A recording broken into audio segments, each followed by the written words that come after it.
dapat diqisas.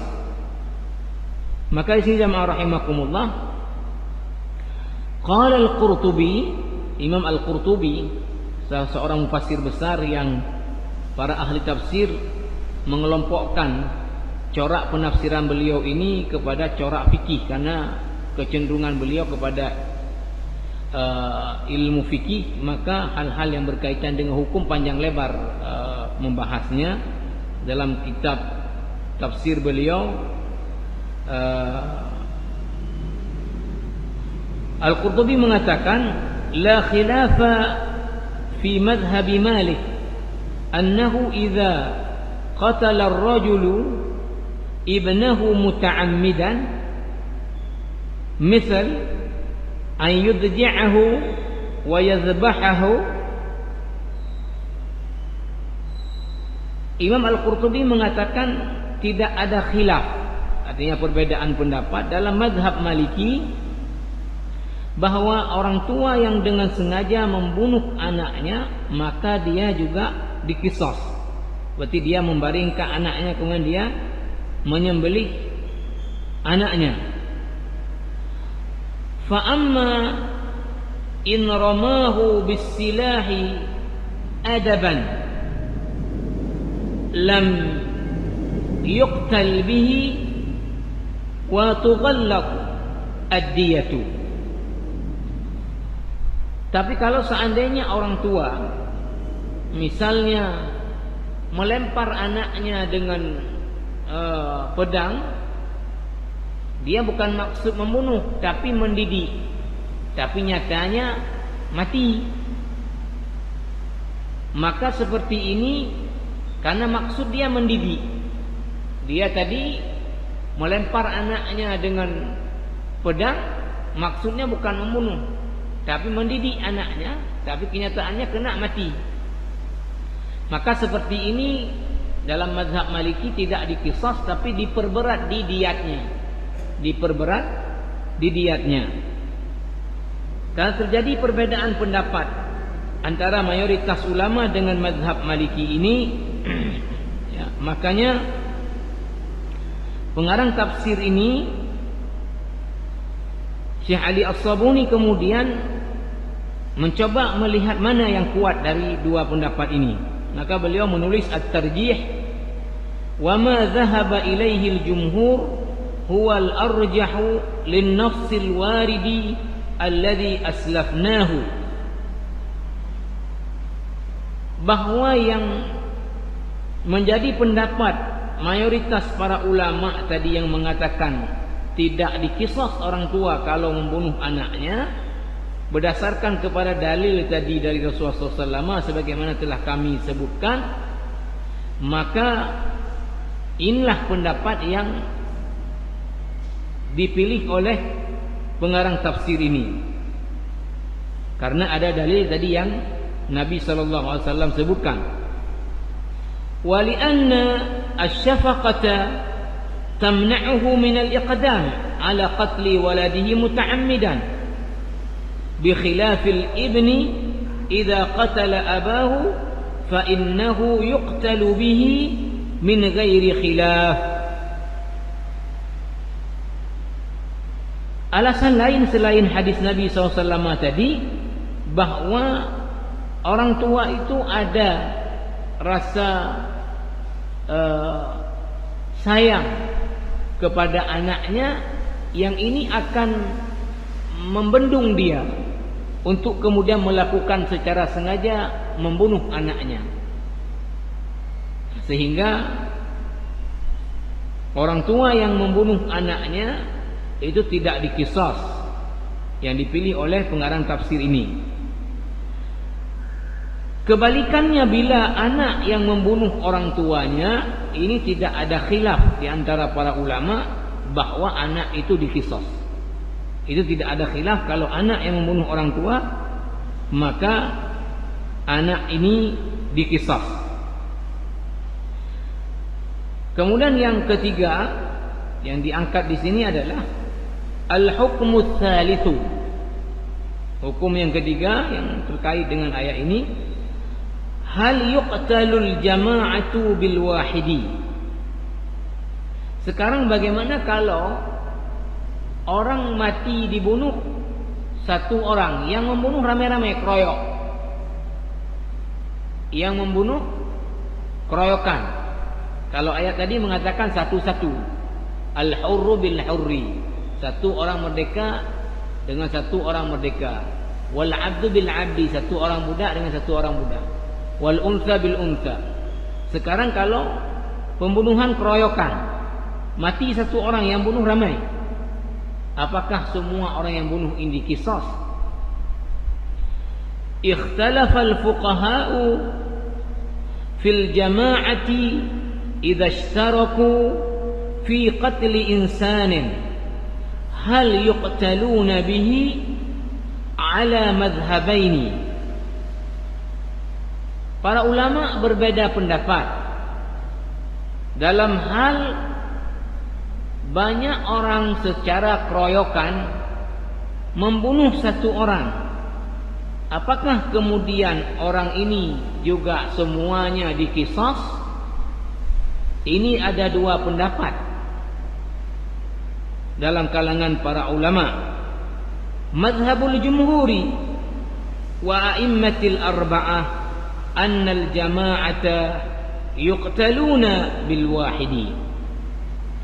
Pendapat mayoritas para ulama termasuk imam mazhab yang empat mengatakan bahawa orang ramai secara keroyokan membunuh satu orang, maka semuanya diqisas. Semuanya diqisas. Mazhabul zahiriyah, sementara mazhab al-zahiriyah, artinya zahiriyah ini adalah mazhab yang berhukum kepada zahir daripada lafaz, yang dipelopori oleh Abu Dawud Al-Zahiri, mengatakan bahawa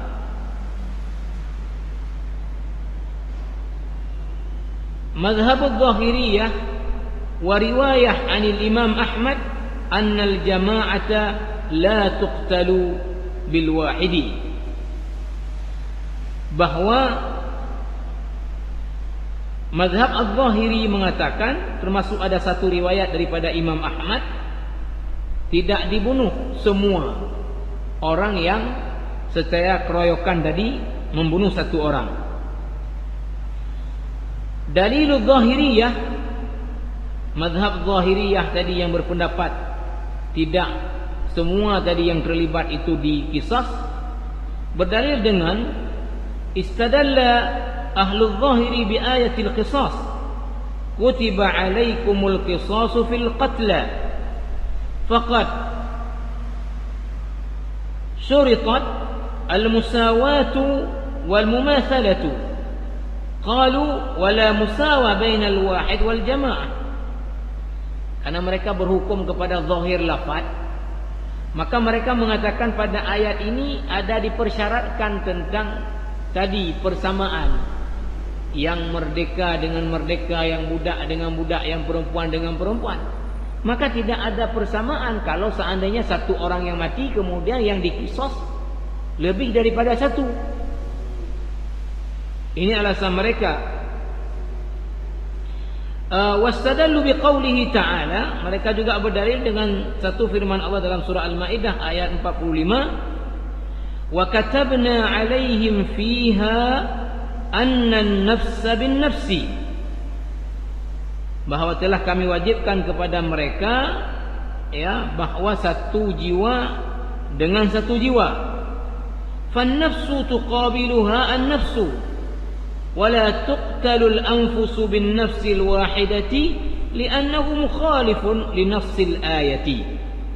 Maka ayat tadi menunjukkan satu jiwa itu dia sebanding dengan satu jiwa, maka tidaklah banyak jiwa itu diqisas gara-gara yang terbunuh hanya satu jiwa. Dan ini dianggap bertentangan dengan ayat Al-Quran tadi yang mengatakan annan nafsa bin nafsi, satu jiwa dengan satu jiwa. Ini versi mazhab al-Zahiriyah. Dalil jumhuri, sementara mayoritas para ulama berpendapat bahawa diqisas semuanya, berdalil dengan beberapa argumen. Awalan pertama, ruwiya anna Umar radhiyallahu anhu qatala 7 fi ghulamin qutila bi San'a. Dari sini dikatakan bahawa Umar radhiyallahu anhu di masa khilafahnya itu mengqisas 7 orang yang secara keroyokan membunuh 1 orang anak laki-laki di San'a, ibu kota Yaman sekarang, di San'a. Jadi Umar mengqisas 7 orang yang terlibat di dalam pembunuhan 1 orang anak laki-laki di San'a.